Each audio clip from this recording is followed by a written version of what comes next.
Good morning. I do not have any announcements for you guys today, so I'm going to invite you guys to stand. I know it's Wednesday and we're a little slow, but stand. Thank you. I'll have you guys lower your voices and bow your heads. We're going to go ahead and pray us into this time of worship. Father God, we just come before you, God, and we just thank you for this time that we get to worship you, Lord. And this is time that we get to hear from Pastor Priscilla. God, I just pray that during this time that our hearts would be attuned to you, God, and that our hearts would be willing to respond to you, God. We give all this to you. We pray all these things in your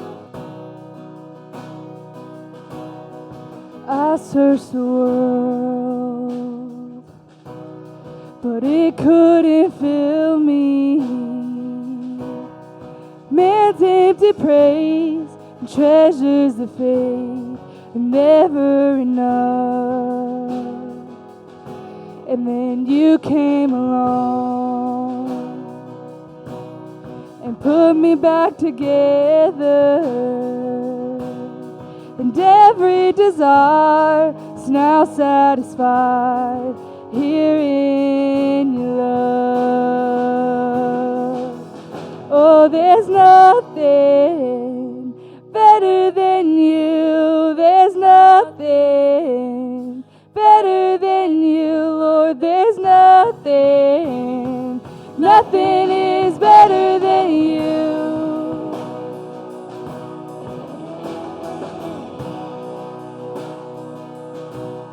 And I'm not afraid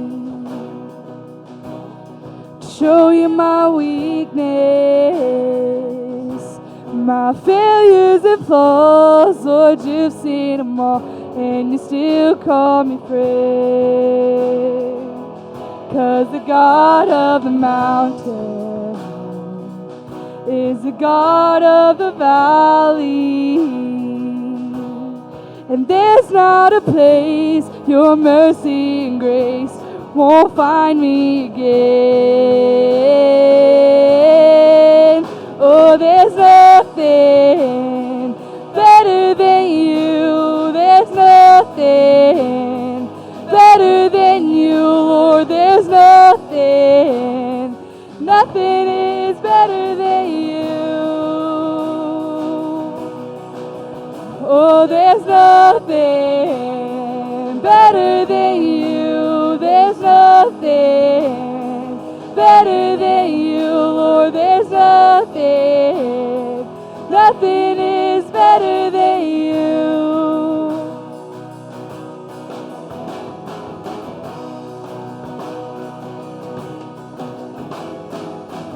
You turn mourning to dancing. You give beauty for ashes. You turn shame into glory. You're the only one who can. You turn mourning to dancing. You give beauty for ashes. You turn shame into glory. You're the only one who can. You turn graves into gardens. You turn bones into armies. You turn seas into highways. You're the only one who can. You're the only one who can. Oh, there's nothing better than you. There's nothing better than you, Lord. There's nothing. Nothing is better than you.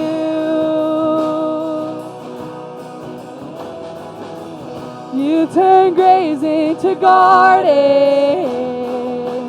You turn bones into armies. You turn seas into highways.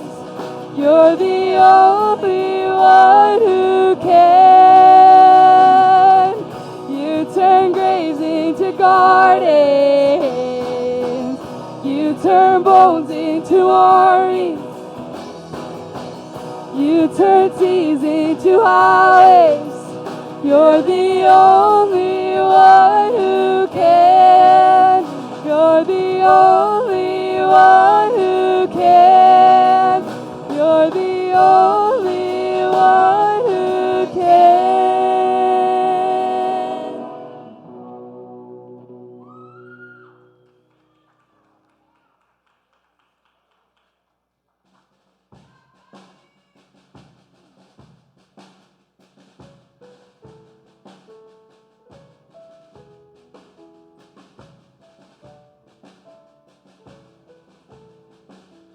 Come thou fount of every blessing, to my heart to sing thy grace.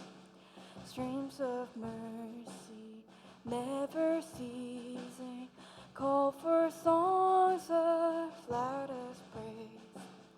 Teach me some melodious sonnet, sung by flaming tongues above. Praise the mount fixed upon it, mount of thy redeeming love. Come thou fount of every blessing, tune my heart to sing thy grace. Streams of mercy never ceasing, call for songs of loudest praise. Teach me some melodious sonnet, sung by flaming tongues above. Praise the mountain fixed upon it, mount of thy redeeming love. Here I raise my Ebenezer, hither by thy help I come, and I hope by thy good pleasure safely to arrive at home. Jesus sought me when a stranger, wandering from the fold of God. He to rescue me from danger, interpose his precious blood. Oh, to grace, how great a debtor daily I'm constrained to be. Let thy grace, Lord, like a fetter, bind my wandering heart to thee. Prone to wander, Lord, I feel it. Prone to leave the God I love. Here's my heart, Lord, take and seal it for thy courts above. Here's my heart, Lord, take and seal it for thy courts above. God, we come to you in this moment. We're so thankful that you've brought us here. God, we thank you just for this opportunity to be in presence with one another, to be in community. Lord, I pray that as Priscilla comes up, you just give her the words to speak to you. Let us listen. Let us be willing to open our hearts to hear what she has to say this morning. We thank you over and over and over for this opportunity. We love you and do everything in your name. Amen.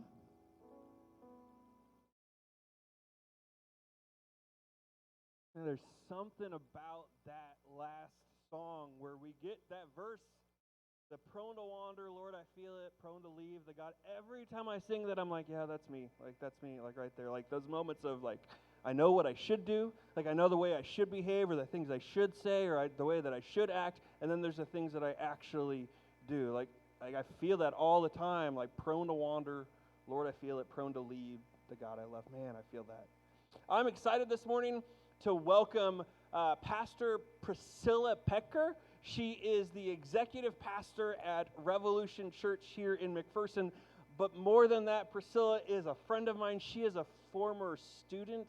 I remember when she's a graduate of Central Christian College. She served with me when I was a youth pastor, as a small group leader, as a worship leader. I'm so excited for you to get to hear from Priscilla this morning. It is a joy to watch people graduate from Central and serve God's kingdom and ministry, and then get to come back and share with us as a campus. So would you, in a second, as Priscilla comes forward, I'd like to invite you to join me in welcoming her, but I also would encourage you after chapel to ask her whose phone number is 867-5309.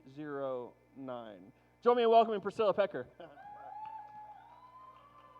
Oh, you're going to want this. Please don't ask me that, because it took me 4 years to get over that trauma, and I blame Zach for that. So, no, please, let's not talk about that. Well, awesome. I'm really glad to be here this morning. I'm super excited. It's, like Zach said, Pastor Zach said, it's always exciting to be able to come back to somewhere where you started. So I'm just going to actually jump right in because I'm going to assume most of you don't know me. At least maybe you know my name. You've seen me around. I live in McPherson, kind of got stuck here, so I haven't gone too far. I try to be here on campus as much as possible. But I want you guys to be honest with yourselves this morning, and raise your hand if you want to, but you don't have to. But maybe thinking, first thing when you walked in, you saw me, or now that you've seen me walk up, you had a few assumptions. Here's someone else who thinks they know everything. Here's someone else who has it all together and I can't relate to, and there's absolutely no way that this is going to be interesting. I remember being a college student and I thought this same thing. Here's someone else who gets to be up on the stage, gets to talk about how great God is, and doesn't know anything about struggle in life. I'm going to break that right now. I'm going to share quite a bit of my story, but right now I'm going to tell you these are the things you're going to be watching for. The things that I struggled with growing up. And to some extent, I still struggle with depression and anxiety, but that started in high school. I struggled with pornography. I struggled with suicide and with self-harm. And until I got married, I also then struggled with physical intimacy before marriage.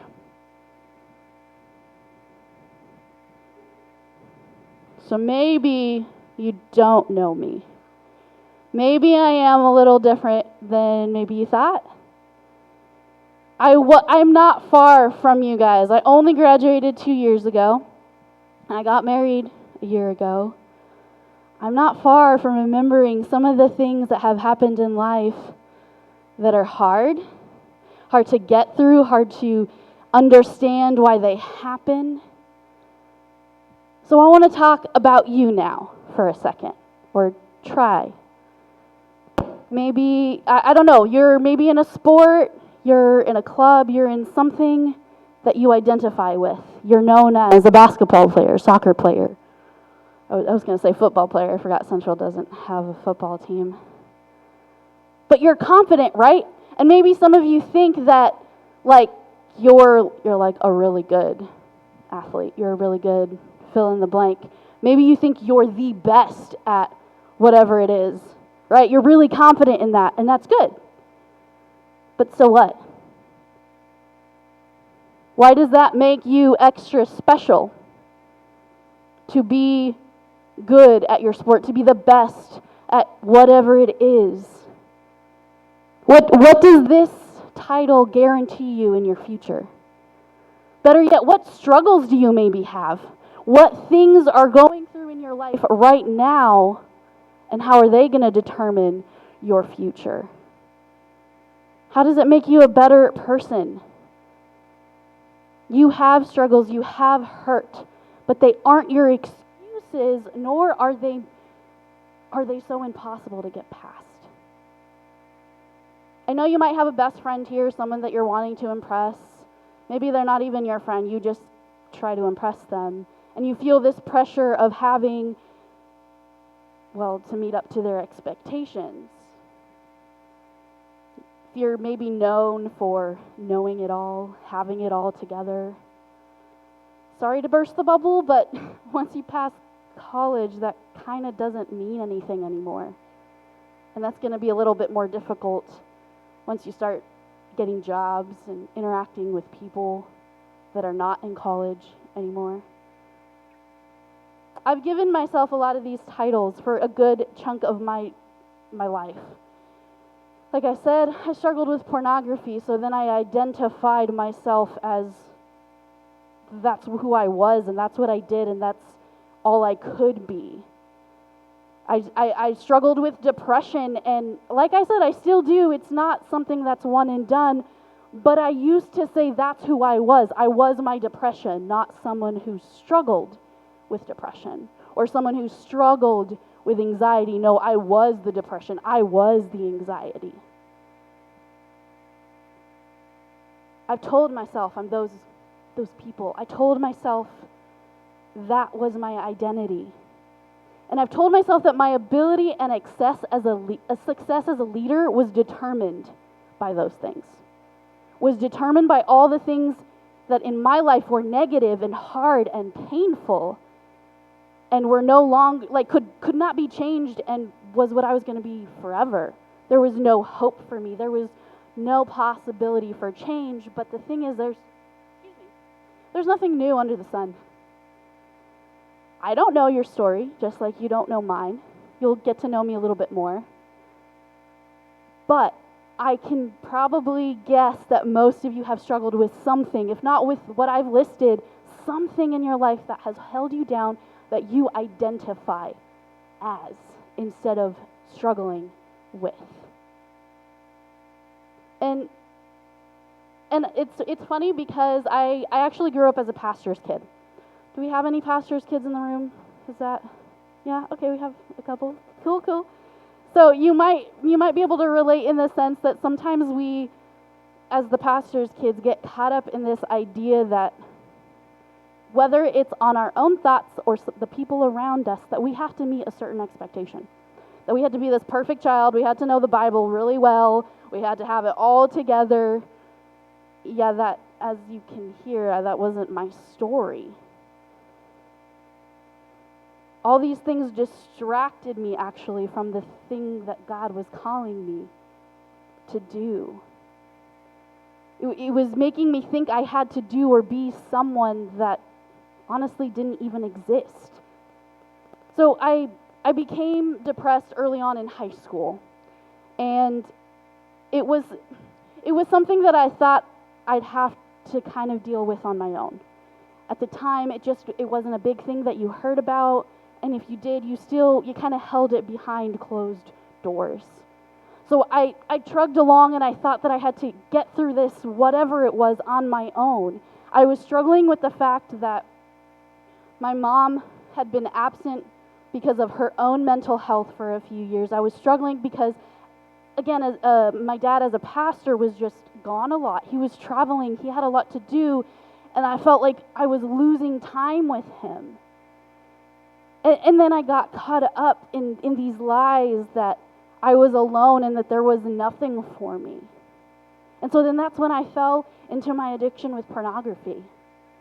Because it was the one thing that I felt safe with. It was the one thing that I knew would be there for me. The one thing I knew that wouldn't change. And so I struggled with that for years. And then I discovered the idea of self-harm, and I thought, well, maybe this is another way out. This is another way to hide the pain and to pretend like nothing in my life is ever going to change. It's going to be what it is. So I thought about ending my life. I thought about it a lot. And if I scoop back just a little bit, well, high school, I'm going to go back to when I was born. I was born as a premature baby. At 2 years old, I was already back in the hospital because I had stomach issues, which to this day I still struggle with and is kind of annoying. But yay, preemie babies. And then I was diagnosed with this really random, what was I going to call it, like teeth problem. I had what they were calling tumors in my jaws because extra teeth were growing. So like that sounds super weird, but at the same time kind of cool. I had the superpower of growing extra teeth. But then I had to have surgeries, and I was in middle school, and I was like, this is not cool to be in the hospital all the time. And so then I got mad. I got frustrated, and I was starting to talk to God like, why is this happening to me? Why do I keep ending in the hospital? Why do I have all these doctors? Why do I have all of this and all of that? And I started listing all these things to God, and then I think I decided I was 11 years old. My brother was 9, and he had his first seizure after a church service. And right away, guys, I was like, oh crap, this is my fault. My brother is sick, and it's because I'm complaining, and I'm saying all these things, and I want someone else to have pain, and now my brother is in pain. So I had to fight then with this idea that not only am I alone, but now I'm at fault.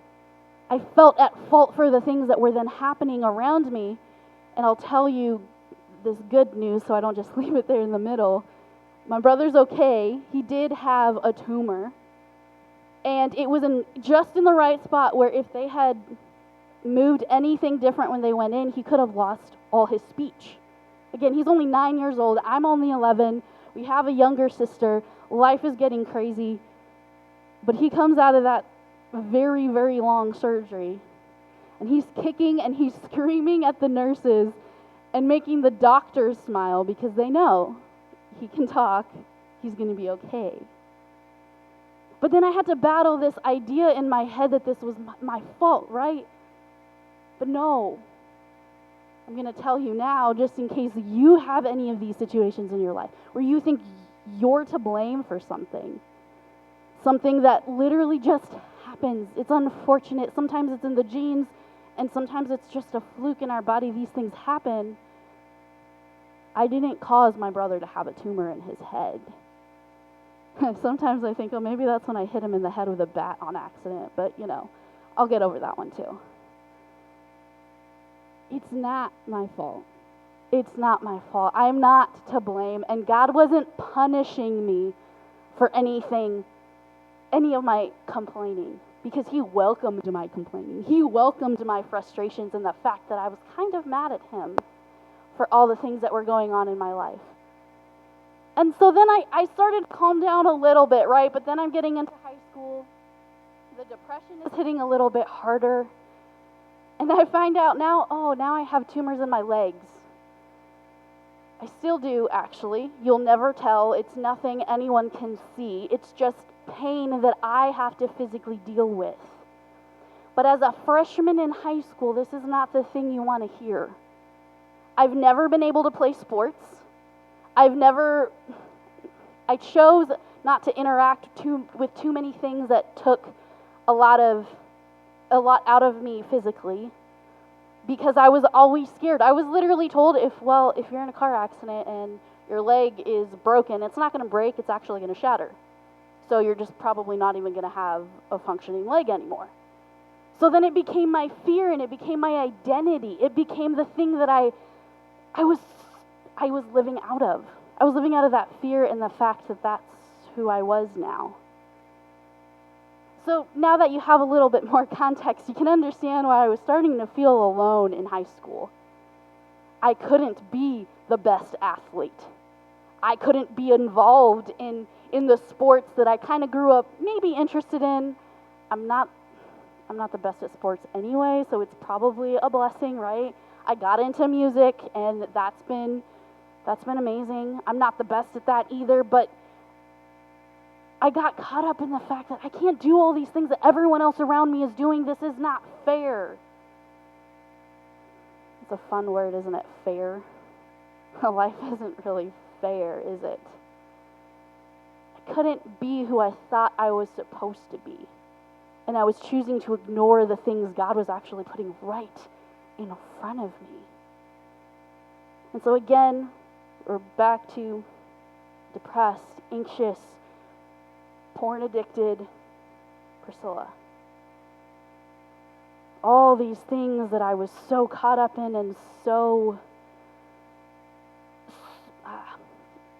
that I felt that that was who I was, that there was no way out of that, that that's who I was going to be from this point on. So I tried counseling. If any of you ever have done that, you probably know there's also a way to get out of it. You know that there's maybe a way you can say something just the right way and the counselor stops talking. Or you can walk out and you're good. I'm not going to say that's the best idea. Again, I was younger and I love counseling and I think everyone needs it at one point in their life. But you get caught up in faking it. And that's what I did. I just let people see what I knew they wanted to see, the product of me that they wanted, so that I could keep on doing the things that I wanted to do. So I told you I had an absent mother, my dad was in ministry, and I was even heavily involved in that. That's where I got started in my music, my love for music, and getting to go visit people who were sick in the hospital, and this is all great stuff, but in the back I was still not really who I was supposed to be.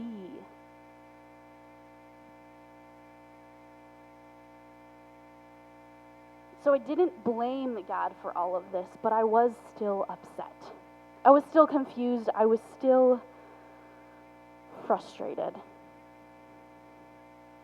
So again, freshman year, I also had a quinceañera when I turned 15.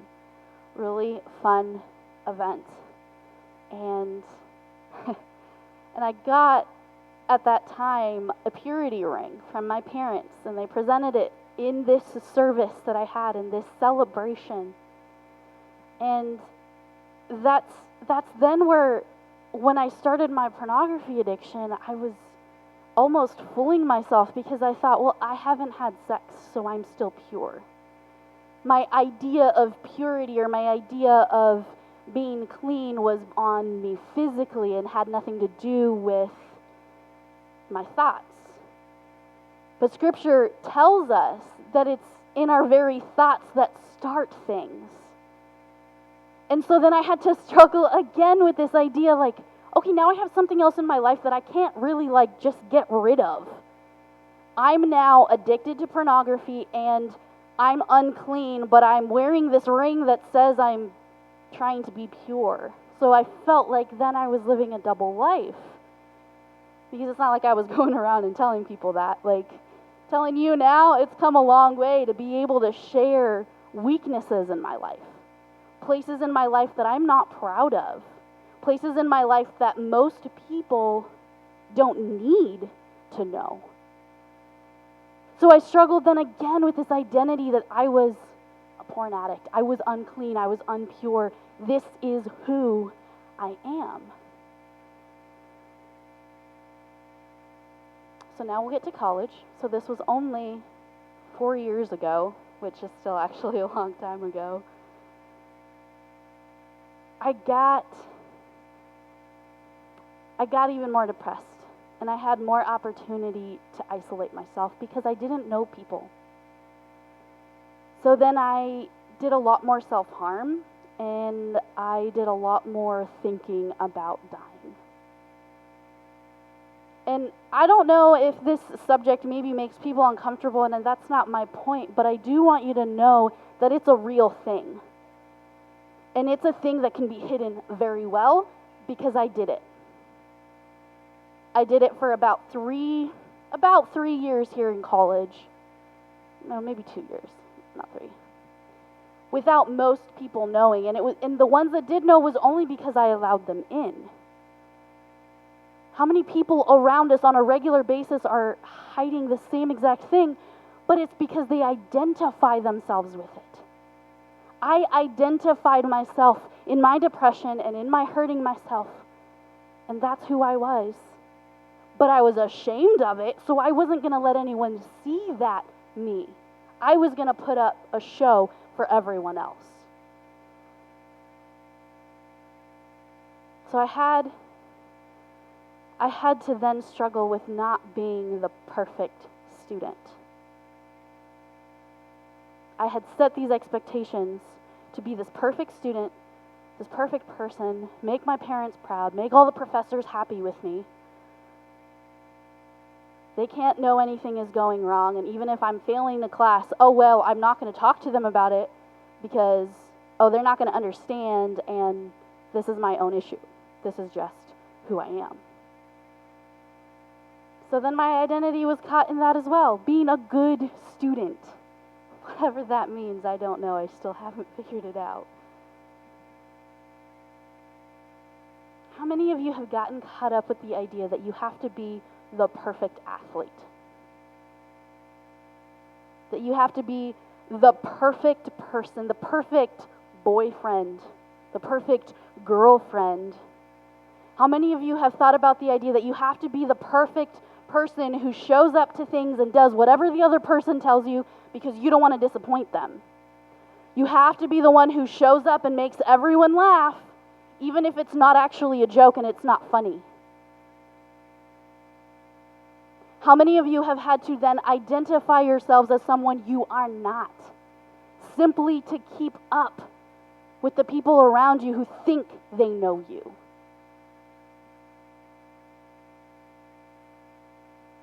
How many of you get caught up in the fact that you have to be a disrespectful person, or that you have to feel hopeless all the time, or that you have to be alone?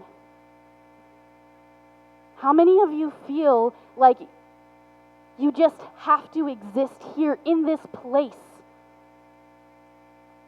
just for the sake of other people, not for the sake of yourself? You're here because your parents sent you to college and this is exactly where they wanted you to be, so you just have to put up with it. Your parents are paying for college, or you got a really great scholarship. You're just here. You're just trying to make it through. I'm not saying that's bad. Sometimes we have to do that. Sometimes we have to fake it till we make it. But are we then sacrificing who we are as individuals? Where are we going in our identity? So God actually also then introduced me to my husband while I was here at Central. And that's where then I had to tell you, in the midst of all of that, and still having trouble knowing who I was as a person, the relationship didn't fix anything. I mean, it went okay, we got married, but we struggled because I had this idea I had to then be a perfect girlfriend. I had to be this perfect person for him. And then that led to the physical intimacy that I thought I told myself I wasn't going to do, but it was just easy, so why not?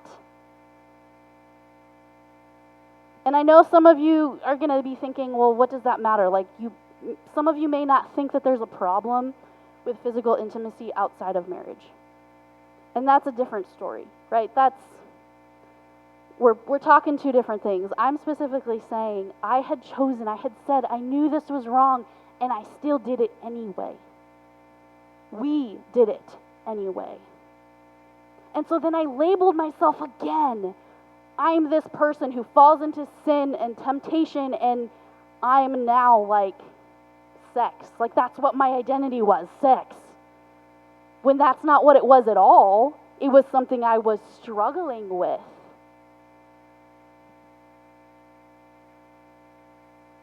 The thing is, once we got married, sex is supposed to be normalized. It's no longer out of the context, so it's supposed to be okay. But the fact that I knew I didn't want to do it, and I did it, and I knew it was out of line, and I still did it, then actually hurt at the beginning of our marriage when we're trying to figure out who we actually are. You may not think that it affects anything, but being on the other side of marriage, I can tell you that it does. And it was hard because I identified myself with that. Then in marriage, I then had to look for something else to identify with because the sex was no longer bad. So then, okay, now I'm going to identify as a wife, and I have to be a really good wife. And I've only been married a year, so I'm not saying I have that down either. There's a lot to learn still. But I had to very quickly tell myself that is still not my identity. It's not based off of my relationship with my husband or what I do for him or what I don't do for him, but it's my relationship with Christ. The relationship that, as you can see in my long 22 years, I'm 25, but first 5 years don't count, right? So the last 20 years have not been great. They have not been easy, and I could tell you in more detail so many other things that I struggled with. But I didn't want to come up here and tell you all these pretend things that people can potentially struggle with.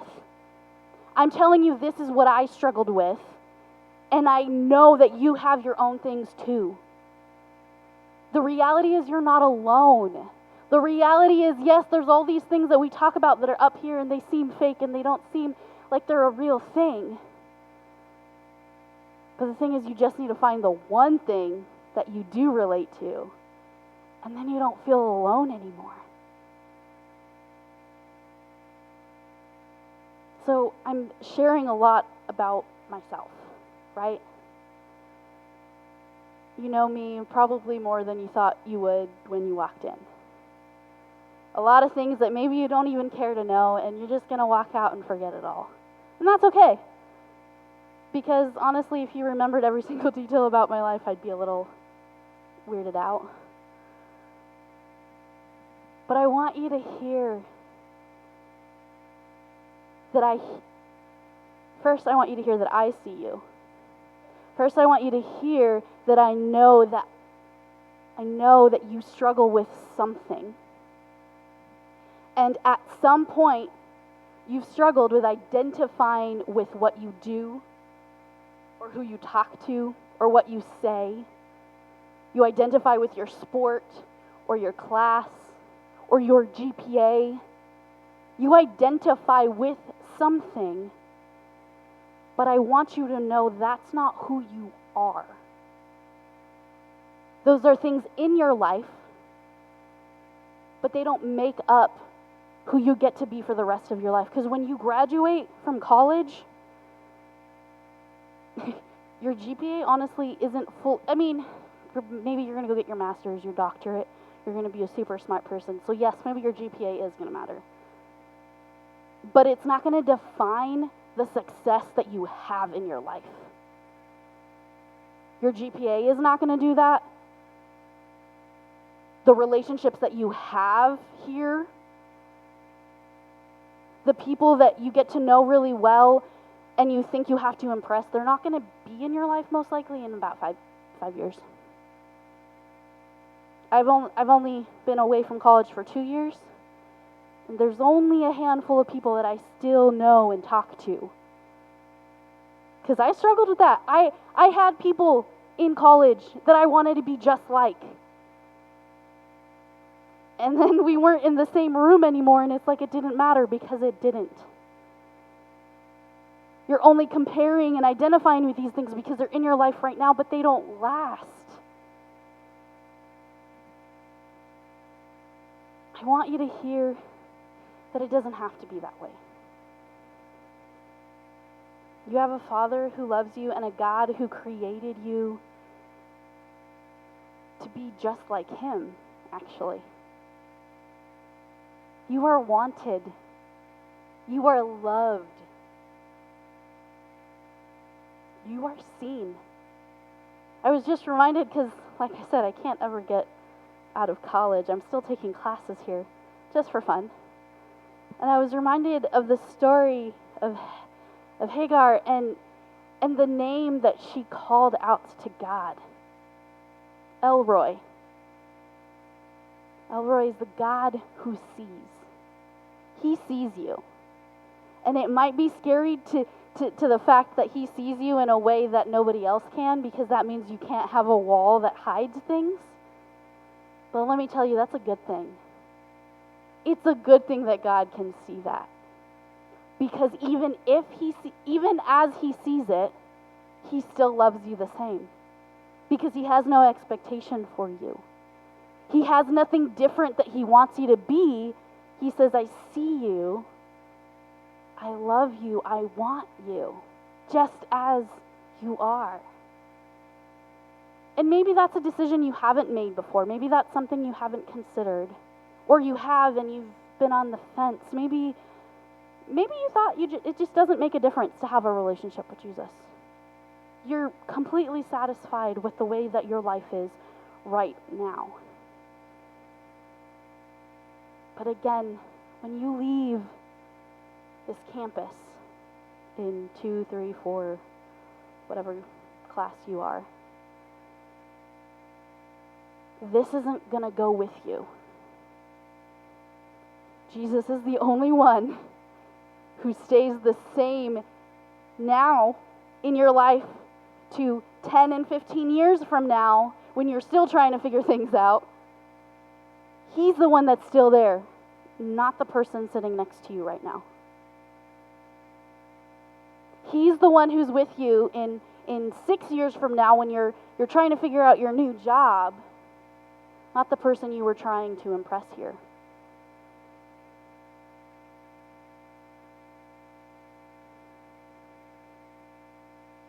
Your identity is also not essential. You're not defined by what you do. You're not defined by what you're good at.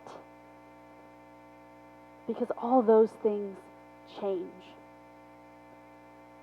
You're defined by your Creator who loves you so much that He chose to send His own Son to sacrifice so that He could see you, so that He could have a relationship with you.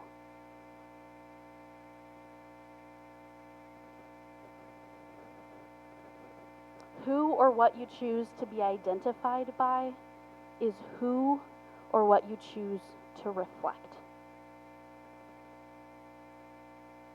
Who or what you choose to be identified by is who or what you choose to reflect. If you're trying to be like your best friend, you're reflecting your best friend. Reflecting, not being who you actually are. When we decide to identify and to reflect Jesus, it's so much more natural because it's who we are. So maybe today you will feel that freedom to choose Jesus. Maybe you've never been told that you're not just an athlete. Maybe you've never been told you're not just a student. Maybe you've never been told you're not just you. You have a Savior and a Father who loves you and wants that to be your identity. That's what He designed you for. That's what He designed it to be. But we get caught up in this idea that that's not who we are because it's too hard to be perfect. Well, let me tell you, because I have already been telling you the last 20 minutes, it's not who I am. I'm not perfect. I don't have it all together, and I have a lot of crap in my past. And I'm not saying that today I stand here, again, completely free from my depression and my anxiety. No, that's real. I still have it, but I have someone to take it to. No, I don't struggle with pornography anymore, and that is something I am so thankful for. But there's just things in life that will linger longer than others. But let me tell you, when I decided to involve other people, that's when things started to change. Because God's not alone. He made us for relationship. He made us to have people in our life. And so without these people, there's things that I just wouldn't see. So here I am, being that outside person, telling you what I see in you. I don't know a single one of you, well, I know some of you, sorry. Some of you are really great friends. I appreciate all of you.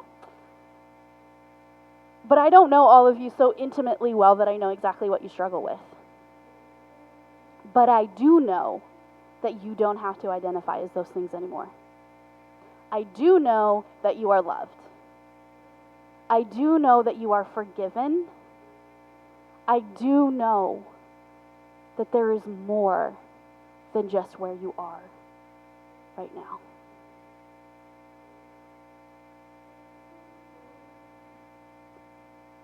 I'm going to have the worship team close us out. And then I'm going to come back up and I'm going to share one more thing with you guys. But as we go into this last song, I want you guys to maybe think about hearing it in a way of receiving. This is something sung over you. This is something you can choose now to receive and to maybe do something different with how you see yourself.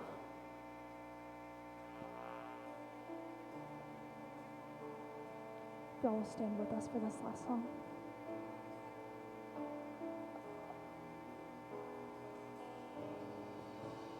Lord bless you and keep you, make his face shine upon you and be gracious to you.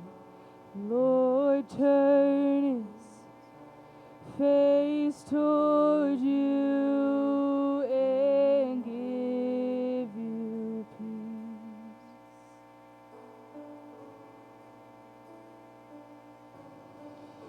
The Lord bless you and keep you, make his face shine upon you and be gracious to you. The Lord turn his face toward you and give you peace.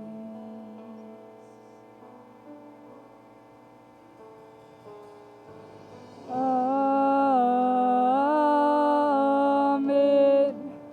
Amen. Amen. Amen.